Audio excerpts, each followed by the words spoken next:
Ok, bonjour. Alors, je vais commencer le platformer aujourd'hui. Donc, je vais vous montrer comment faire un platformer. Je vais y aller très simplement. Je vais vraiment y aller au minimum. C'est quoi le minimum pour faire un platformer? Donc, ce qu'on va faire, premièrement, c'est qu'on va se créer, on va avoir deux layers. Trois layers en fait. Notre premier layer, ça va être le code. Le deuxième, ça va être le, le- excusez-moi, le fond. Et l'autre image, ça va être le joueur. Le joueur, bien sûr, doit être par-dessus le fond. Alors, premièrement, je vais commencer par le joueur. Comme je vous dis, je vais commencer avec un joueur minimal. Mon joueur, ça va simplement être un bonhomme bleu. Fait que je vais faire une balle bleue comme ça ici, que je vais transformer en symbole. Modify, convert to symbol.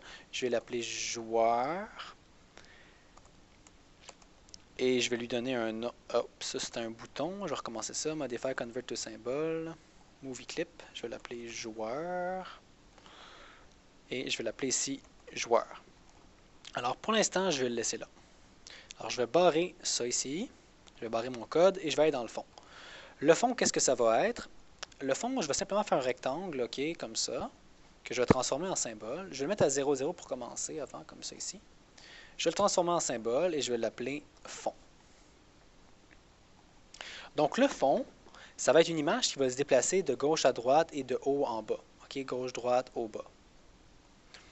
Alors, je vais le laisser là pour l'instant. Je vais aller dans mon fond. Dans mon fond, on va avoir deux symboles. On va avoir les murs, si vous voulez, et on va voir les dessins. Il faut faire une distinction entre les deux. Les dessins, ça va être les belles images, donc nos plateformes, le décor, tout ça. Et les murs, en fait, ça va être les obstacles qui vont être invisibles, mais qu'on va entrer en collision avec eux. Alors, c'est ça.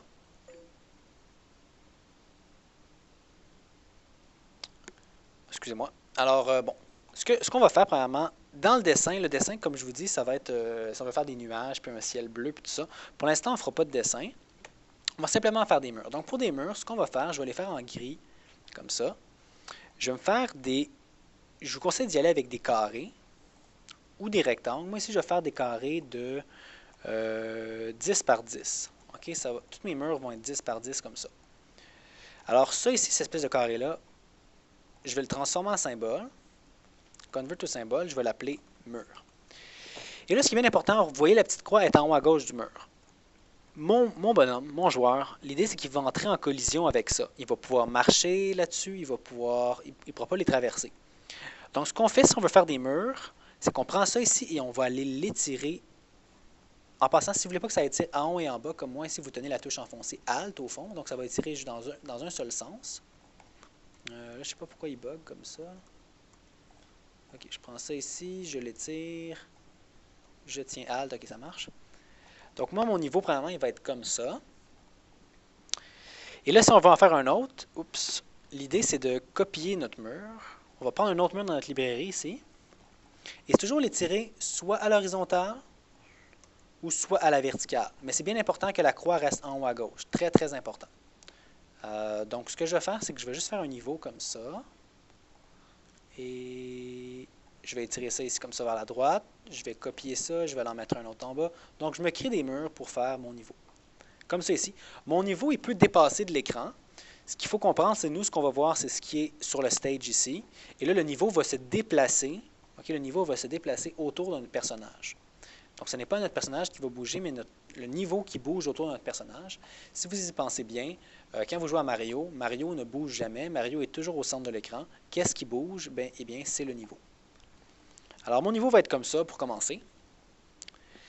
Et tout ça ici, tous les murs que je viens de mettre, je vais tout de suite les mettre dans un symbole. Alors, j'ai pris tous mes murs, Modify, Convert to Symbol, et là, je vais l'appeler dans un symbole qui s'appelle mur avec un S. Donc, regardez bien la structure. Okay, la structure, c'est bien simple. J'ai un joueur. Ici, j'ai un joueur qui est sur le stage, et lui est par-dessus tout. OK? Donc, j'ai mon joueur. Ensuite de ça, en dessous, j'ai mon fond. Mon fond, qu'est-ce qui va se passer? Bien, mon fond, il va se déplacer comme ça. OK? Il va bouger, il va monter, il va descendre, qu'on va appuyer sur les flèches. Dans mon fond, qu'est-ce que j'ai? Premièrement, j'ai mes murs. D'ailleurs, je vais mettre un S ici, j'ai mes murs. Mes murs, c'est un symbole qui contient tous les objets avec lesquels mon joueur va rentrer en collision. Donc, et dans mes murs, qu'est-ce que j'ai? Eh bien, j'ai des murs. Il faut que j'aie rien d'autre que ça dans mon symbole mur avec un S. Alors, j'ai tous mes murs. Ici, j'ai 4 murs en ce moment et ça finit là. En dessous de ça, ici, je vais voir mes dessins. Alors, c'est ça la structure. Donc là, qu'est-ce qu'on va faire? Je vais simplement commencer par faire en sorte que quand on pèse sur les flèches, eh bien, le décor bouge. On va commencer par ça. Donc, je vais aller dans mon code ici et je vais commencer tout de suite. Donc, premièrement, il me faut une fonction qui va exécuter à chaque instant. Donc, on ajoute la fonction run. Genre, je vais faire stage.add_event_listener event.enterFrame. Donc, à chaque instant, on va appeler la fonction run, function run, event. Donc, la fonction run est appelée à chaque instant. Ça, le importe, on s'en préoccupe pas. Ça n'a pas d'importance. Un petit jeu de mots. Alors, c'est ça. La fonction run, elle va être appelée à chaque instant.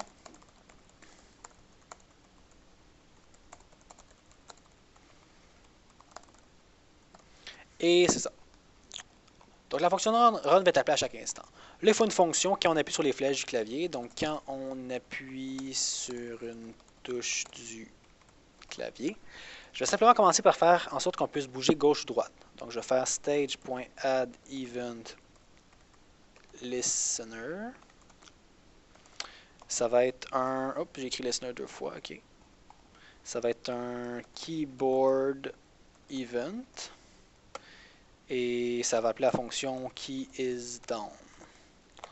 Donc, la fonction keyIsDown, c'est function keyIsDown, c'est keyboard avec une minuscule event. Alors, quand on appuie sur une touche, ça, on s'en préoccupe pas, je le rappelle. OK. Quand on appuie sur une touche, alors on va dire si e.keycode, si la touche pesée est égale à keyboard.left en majuscule. Donc, si la touche appuyée, c'est gauche. Donc, si on appuie sur la flèche gauche, qu'est-ce qu'on va faire si on appuie sur la flèche gauche? Eh bien, je veux qu'on aille une vitesse. On va mettre left égale à true. Comme si vous écoutez les cours sur le keyboard, c'est expliqué, vous en êtes sûrement déjà servi. Donc, on va se créer des variables. Les variables qui indiquent si on appuie sur des touches du clavier. Donc, en fait, pour simplifier, ce que je vais faire, je vais vous montrer justement comment le faire par vous-même. Je vais aller sur le site du cours ici. Puis je vais aller voir justement Keyboard, quand j'en parlais. C'était ici, faire bouger la balle avec le clavier, 2 joueurs coop. Et je vais prendre le code, celui avec l'accélération et la décélération. Donc celui-là ici. Regardez, ça permettait de bouger la balle comme ça ici. Ça bougeait très bien.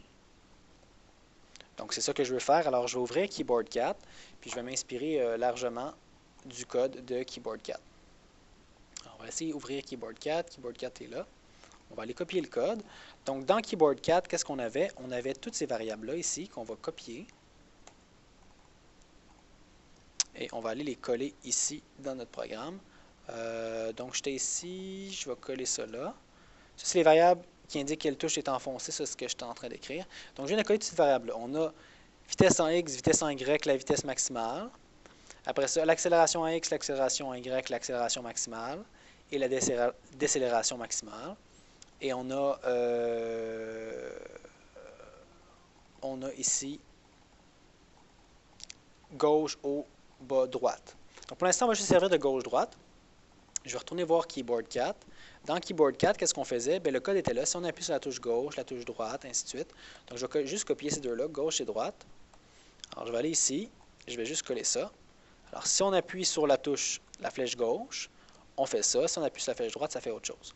Je vais ici dans mon code, dans la fonction, dans Keyboard 4, on va aller voir ça ici. Dans la fonction, il faut aussi keyIsUp. Quand on arrête de peser, il faut qu'il se passe quelque chose. Donc, je vais copier tout ça ici. Je vais venir ici. Je vais le coller juste en dessous ici. Ça, c'est la fonction qui est appelée quand on appuie. Je vais le changer. Ouais, c'est ça. Donc, on ajoute un listener qui vérifie quand on lève une touche du clavier.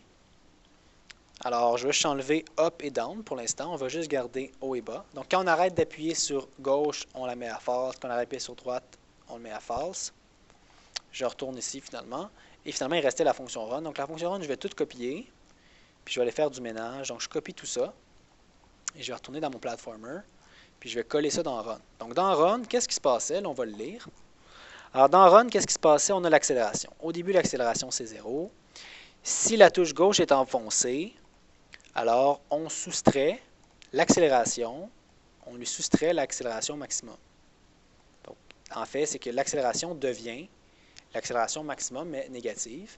Si on appuie sur la touche droite, l'accélération devient l'accélération maximale. Haut et bas, on n'en veut pas pour l'instant. Finalement, on vérifie. Si on appuie sur les deux touches opposées, donc gauche et droite, on veut que l'accélération, ça soit 0.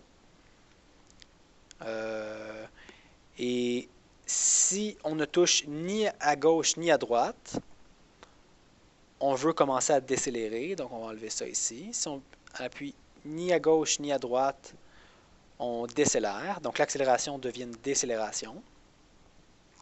Décélération, c'était 1, parfait. Et finalement, on fait bouger. On calcule la vitesse. Finalement, on dit si la vitesse ne dépasse pas la vitesse maximale, si elle dépasse la vitesse maximale, on l'ajuste pour pas qu'elle dépasse la vitesse maximale. Et finalement, on fait bouger le personnage. Là, ça ne sera pas balle, ça va être joueur. Je l'ai appelé joueur. Donc, je vais l'appeler joueur ici. Et c'est tout. Alors, on va tester ça. Bon, j'ai déjà des erreurs. On va aller voir ça.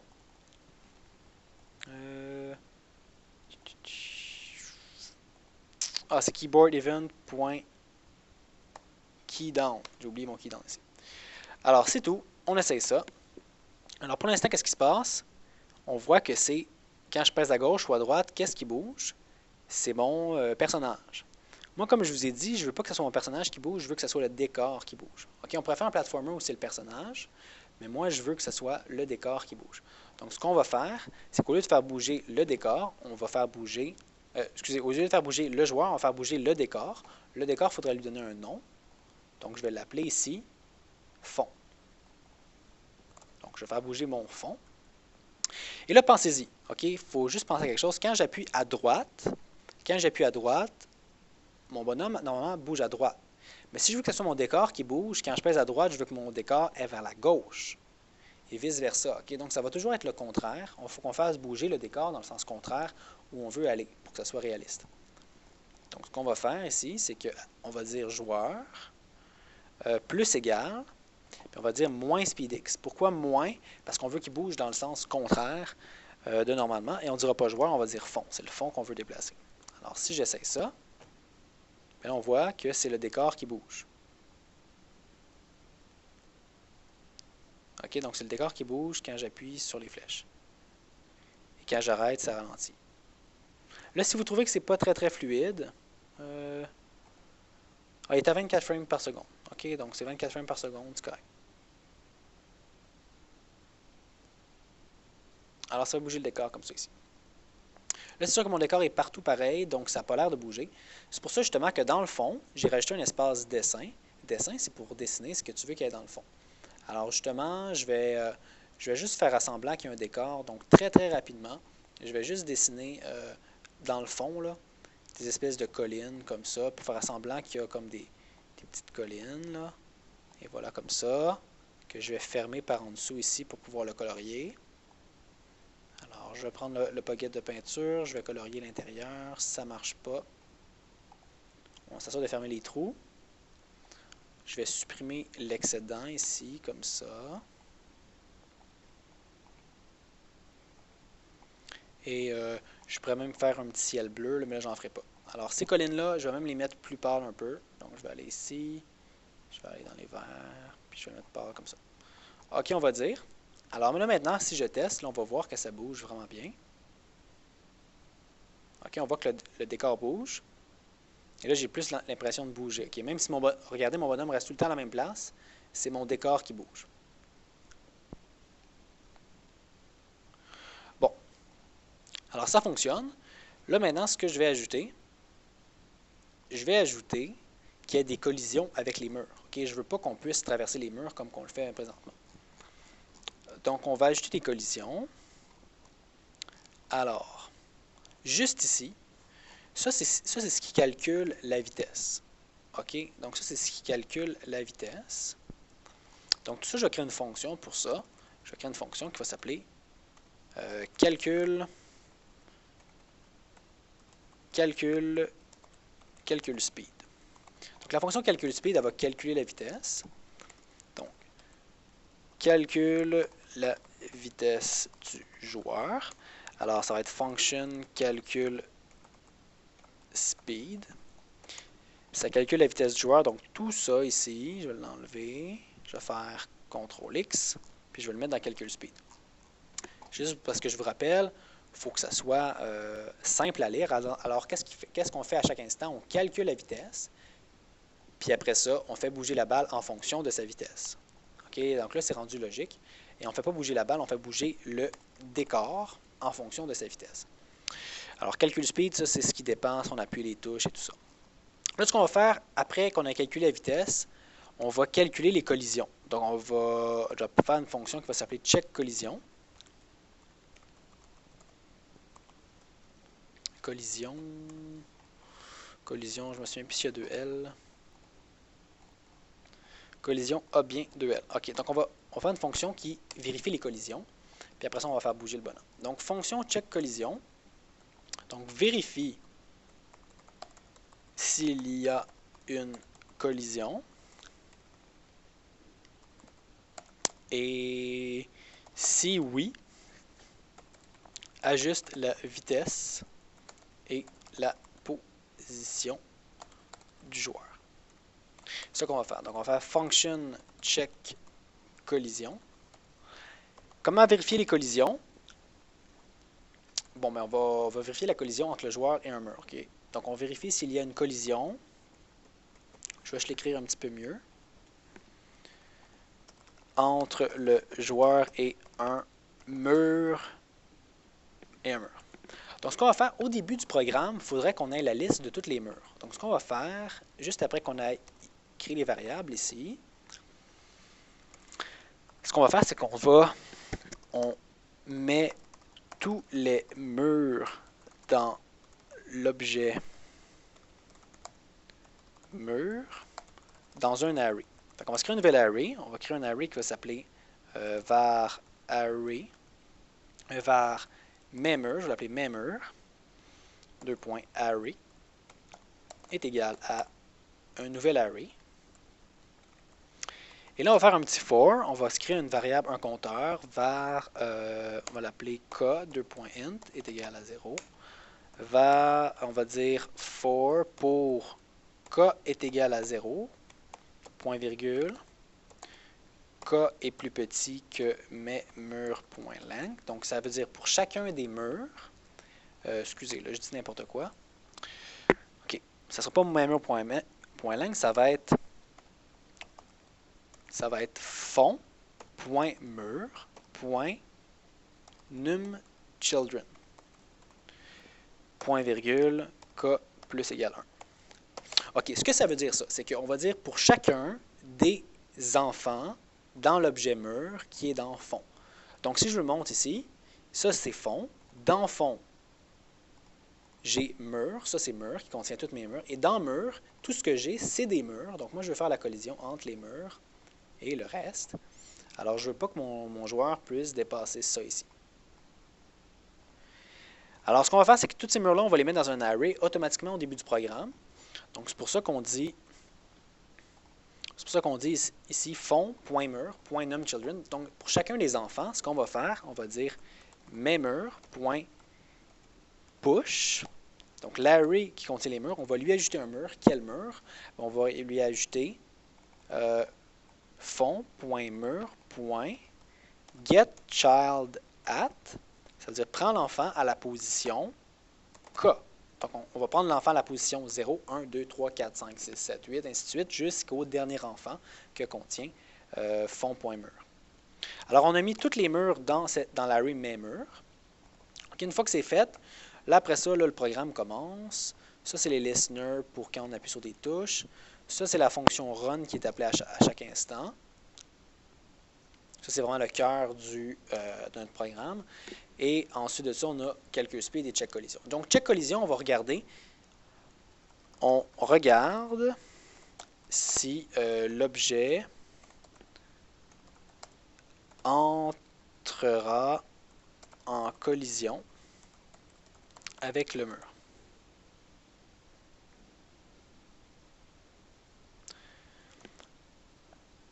avec un mur plutôt. Donc, ce qu'on va faire, c'est qu'on va se créer un compteur. On va créer var i2.int. En passant, tantôt, je l'ai appelé k pour pas qu'il rentre en conflit avec lui que je vais appeler i.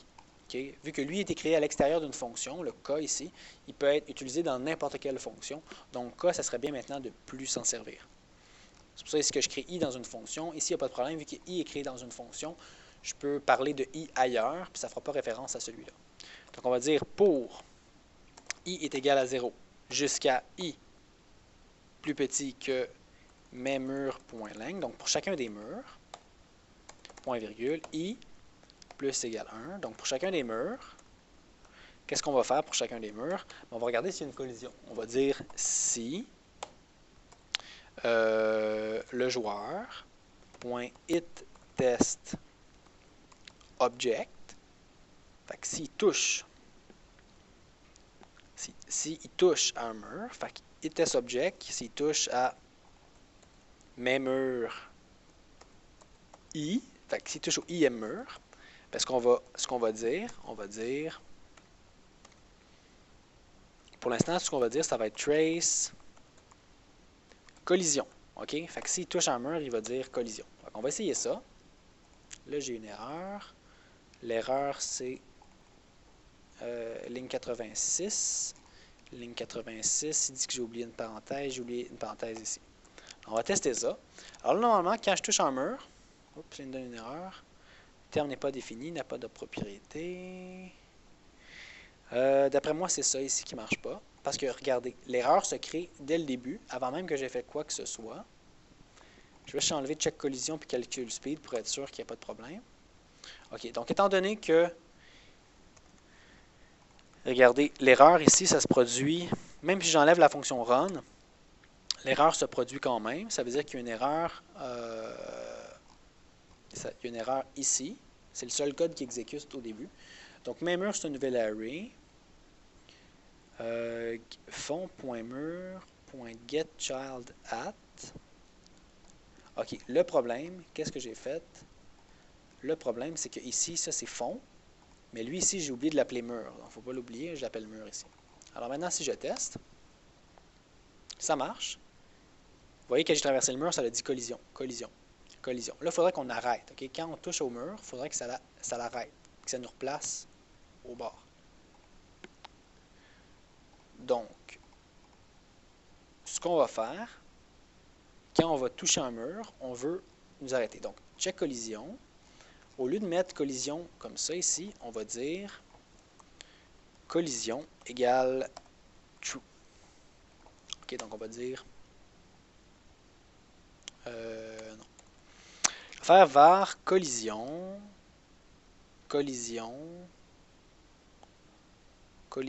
deux points. Laissez-moi juste un petit instant, il faut que j'y réfléchisse. OK. Donc, ce qu'il faut faire ici, en fait, le petit problème que j'ai en ce moment, c'est que là, si on regarde le code, on calcule la vitesse, après ça, on vérifie la collision, puis après ça, on le fait bouger. Il faudrait qu'on commence par le faire bouger, puis qu'après ça, on regarde les collisions, parce qu'il faut qu'on regarde s'il va y avoir une collision dans le futur. Okay? Donc là, on le fait bouger, puis là, on regarde s'il y a une collision, puis si jamais il y a une collision, on va aller le repositionner comme il faut. Alors, on l'a fait bouger. Ça veut dire qu'en ce moment, il pourrait être en train de traverser un mur. Il pourrait avoir traversé un mur. Donc, s'il y a une collision, alors s'il y a une collision, ce qu'on va dire, on va avoir différents cas.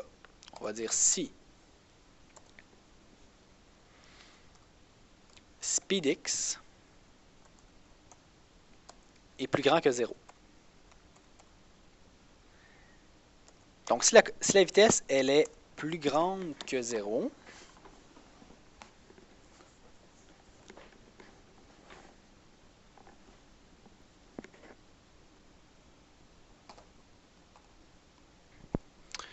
ce qu'on doit faire en fait, c'est que s'il y a une collision, on doit trouver la collision, on doit trouver dans quel sens c'est fait la collision.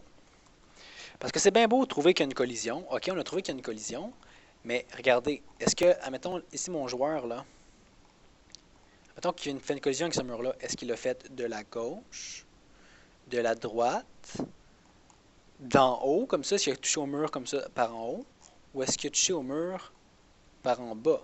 Il faudrait le savoir. Okay? C'est important de savoir. Donc, je vais remettre mon bonhomme au milieu ici. C'est ça qu'on va vérifier. Donc, est-ce qu'on a touché d'en haut, d'en bas? Pour l'instant, on va juste faire gauche et droite. Alors, l'idée, c'est qu'on va tester qu'est-ce qui arrive si le gars, on le recule. OK? C'est-à-dire, c'est qu'on va regarder, on va y aller avec sa vitesse pour savoir ça. On va dire si sa vitesse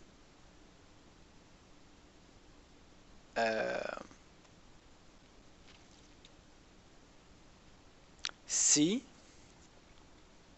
je vais aller comme ça. Attendez encore juste un instant. Ok, pour l'instant, je vais y aller comme ça. Je vais dire si sa vitesse est plus grande que 0. Ça fait penser d'ailleurs ici qu'on n'a pas besoin de la vitesse en Y pour l'instant. Pour l'instant, sa vitesse en Y, je vais l'enlever. Donc, si sa vitesse elle est plus grande que 0, ça veut dire qu'il s'en allait vers la droite. OK? Donc, la collision vient de la gauche. OK, la collision vient de la gauche parce que notre vitesse était positive, donc on allait vers la droite. Alors, si la vitesse est plus grande que 0, je vais l'écrire ici, la collision vient de la gauche. Alors, si la collision vient de la gauche, on va replacer le bonhomme à droite.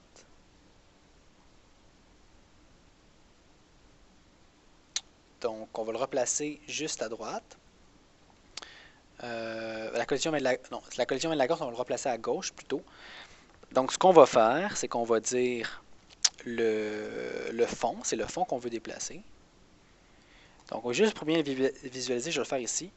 Imaginez qu'on a rentré en collision avec le mur ici, on est comme ça. On est arrivé de la gauche. Donc, ce qu'on va faire, c'est qu'on va prendre le fond et on va le retasser à droite légèrement. OK, on va le retasser à droite légèrement. Si on fait une collision de la gauche, comme ça ici, donc admettons, je vais le visualiser comme ça, là. C'est qu'admettons, on était comme ça, le fond approchait de nous, approchait de nous, approchait de nous, approchait de nous. On est rentré en collision, il faut le replacer à droite. OK, la collision vient de la gauche, fait qu'on va le replacer à droite. Donc, on va le replacer à droite. Ce qu'on va dire, il faut trouver la distance entre le mur et notre bonhomme. Donc, l'idée, c'est de replacer le fond. Okay? On va faire fond.x plus égal quelque chose. Là. Parce qu'on va le retasser à droite. Donc, on replace le fond un peu plus à droite. C'est ça qui va se passer. Donc, on va replacer le fond un peu plus à droite. Alors, on va dire fond.x. Puis là, il faut calculer à quel point est-ce que notre balle est sur l'objet. Pour ça, je vais me créer une fonction overlap. Donc, overlap, ça va être une fonction qui va avec un mur, OK? Donc, ici, on va donner à la fonction le mur avec lequel on est en collision. Puis ça calcule le nombre de pixels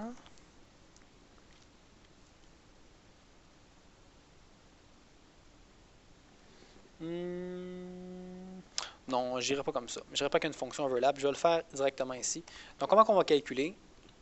C'est simple, ça va être fond. Ça va être mon mur ici. Sa coordonnée en x. Okay, il est où ce mur-là? Plus, bien sûr, fond.x. Okay? Fait que, premièrement, il est où le fond? Plus, ce mur-là, il est où dans le fond?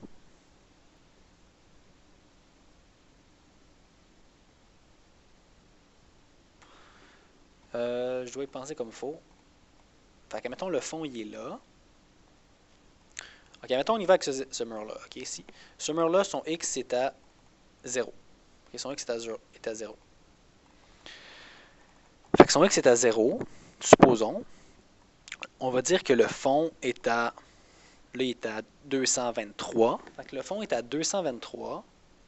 Fait que c'est 223 plus 0. On sait que c'est 223. Et là, on veut faire la différence entre 223.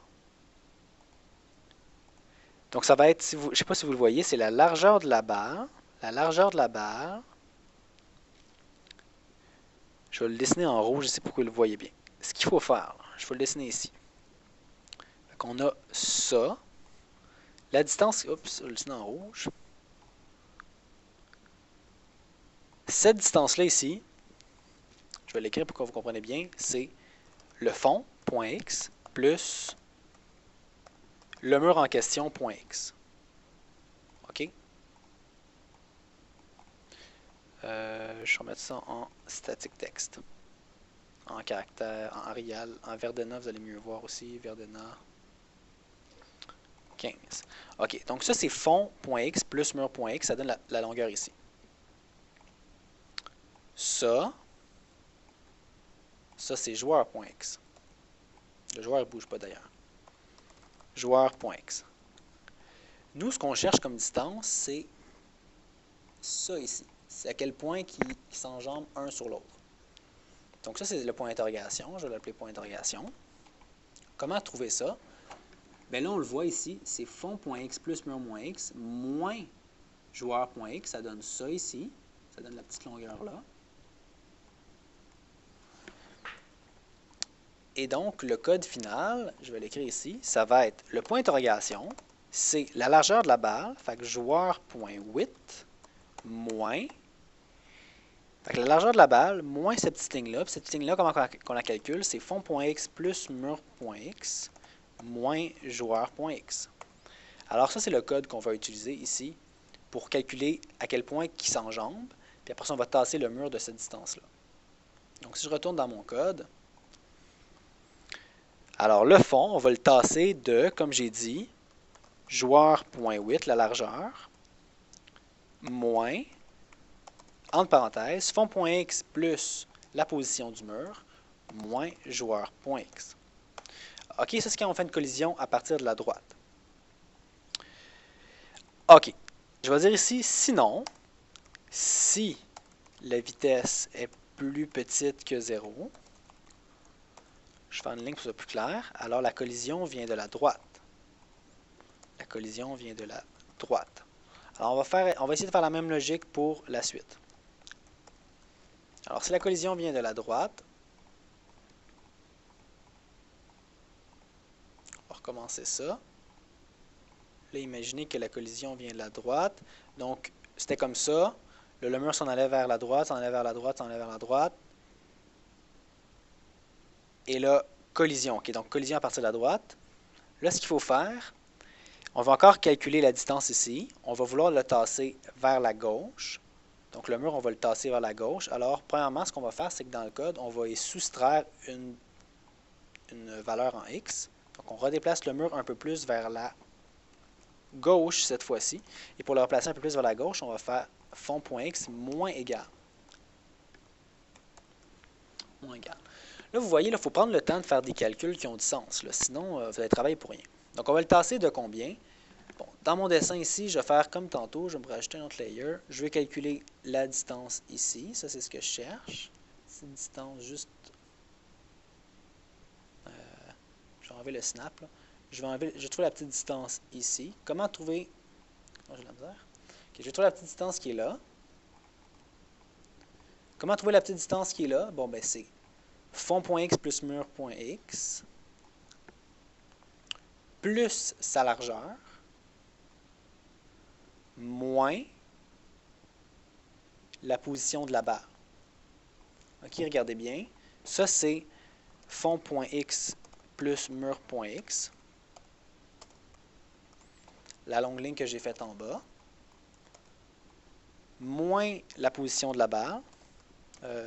Joueur.x moins la position du joueur va me donner le petit overlap ici. Excusez, plus mur.x plus, j'ai oublié la largeur du mur. Mur.width. OK? Ici, il y a la largeur du mur impliquée. Donc, c'est fond.x plus mur.x. On arrive ici, plus la largeur du mur, le petit bout ici. Je vais juste zoomer pour qu'on le voit mieux. Moins la position du joueur. qui va donner le petit espace ici, le point d'interrogation. Donc, si je l'écris dans le code, là, ça va sonner dans 30 secondes. Soyez pas inquiet de voir la cloche. Là. Donc, c'est quoi? Le code, comme je le disais, c'était fond.x plus le mur avec lequel on est en collision, .x, plus le mur avec lequel on est en collision, .width, moins, bon, je vais l'écrire comme ça, moins, joueur.x. Alors, c'est ça. Là, il faudrait qu'on teste ça. Alors, je vais juste tout effacer ce que j'ai ici. Je vais remettre les choses à leur place. Je vais retourner à 100% et on va tester ça. Puis ça va être tout pour la première partie du vidéo. Alors, lui ici, je vais le mettre là.